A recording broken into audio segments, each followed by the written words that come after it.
Madame la présidente, monsieur le ministre, mes chers collègues, presque 5 ans après le vote des Britanniques exprimant leur volonté de quitter l'Union européenne et à l'issue d'un an de négociations difficiles entrecoupées par la crise sanitaire, un accord a enfin été trouvé.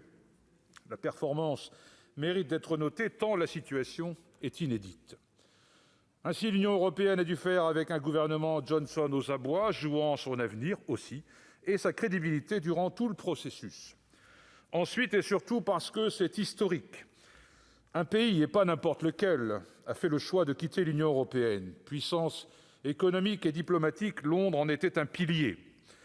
Ce constat impose une réflexion sur l'organisation de l'Union européenne elle-même et les réticences qu'elle peut susciter. Et je partage pleinement le souhait exprimé par le président Cambon ici même de bien analyser les causes profondes de ce choix de nos amis britanniques.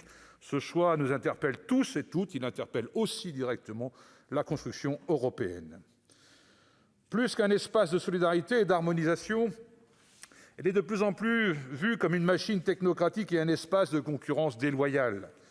La France, pourtant aux origines même de la communauté européenne, n'est pas épargnée. L'ombre d'un Frexit demeurant, comme le titrait Le Monde en décembre dernier.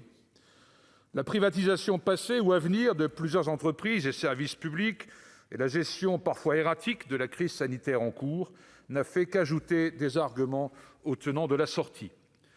Cet accord post-Brexit, à bien des égards, comporte des dispositions essentielles et qui vont dans le bon sens, il faut le souligner. Toutefois, celles-ci doivent encore être interrogées. En premier lieu, et contrairement à ce que souhaitait Boris Johnson, l'Europe n'aura pas à ses portes un concurrent britannique non tenu par les normes sanitaires, sociales et environnementales. Cela aurait été une catastrophe à tous les niveaux, pour les Européens et pour les entreprises. En second lieu, et c'est un nouvel élément au crédit de Michel Barnier, les eaux les plus poissonneuses de l'espace européen ne seront pas fermées. Mieux, l'abandon de 60% des prises des pêcheurs européens a été largement revu à la baisse, à 25% pour les 5 prochaines années. Cette situation reste toutefois moins favorable aux pêcheurs que la politique commune européenne.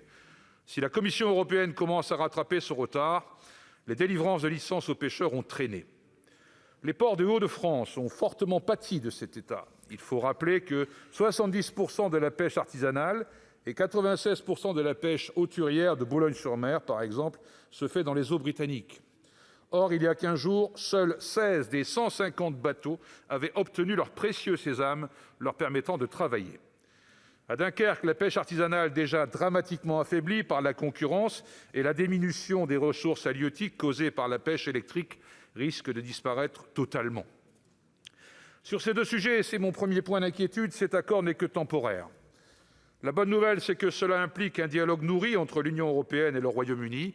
La mauvaise, c'est que la situation reste instable et pourrait se dégrader. Ainsi, les Européens ont échoué à mettre en place un mécanisme d'alignement dynamique des normes.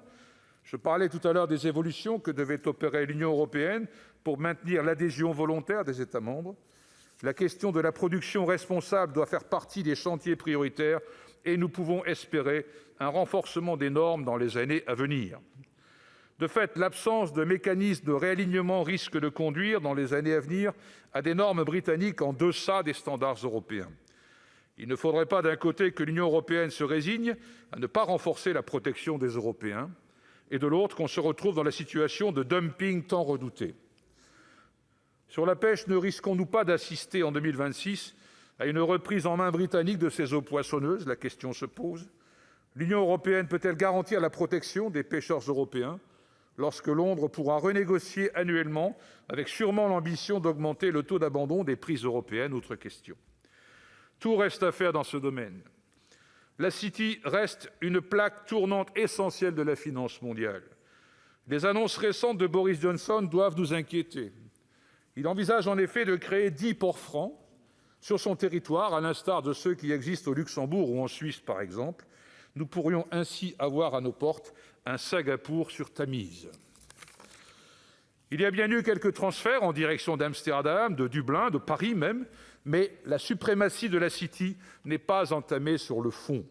Les récentes révélations OpenLux doivent plus que jamais appeler l'Union européenne à agir résolument contre les paradis fiscaux en son sein. Encore un axe sur lequel l'Union européenne doit impérativement travailler. Comment s'étonner d'un rejet de l'Union européenne quand on assiste dans le même temps à une chasse aux services publics au niveau européen, à un refus permanent de politiques fiscales ambitieuses et solidaires, comme la mise en œuvre de la taxation des transactions financières, et, trop souvent, à une indifférence coupable en ce qui concerne les paradis fiscaux. Cet accord de coopération constitue à bien des égards la conclusion d'un épisode qui marquera l'histoire européenne. Ce dernier doit nous obliger à réinterroger le fonctionnement et la visée de cette union. C'est d'autant plus central quand on voit avec quelle difficulté le moindre acte de solidarité entre ces pays membres est âprement négocié, à l'image du plan de relance européen. Je vous remercie. Merci, cher collègue.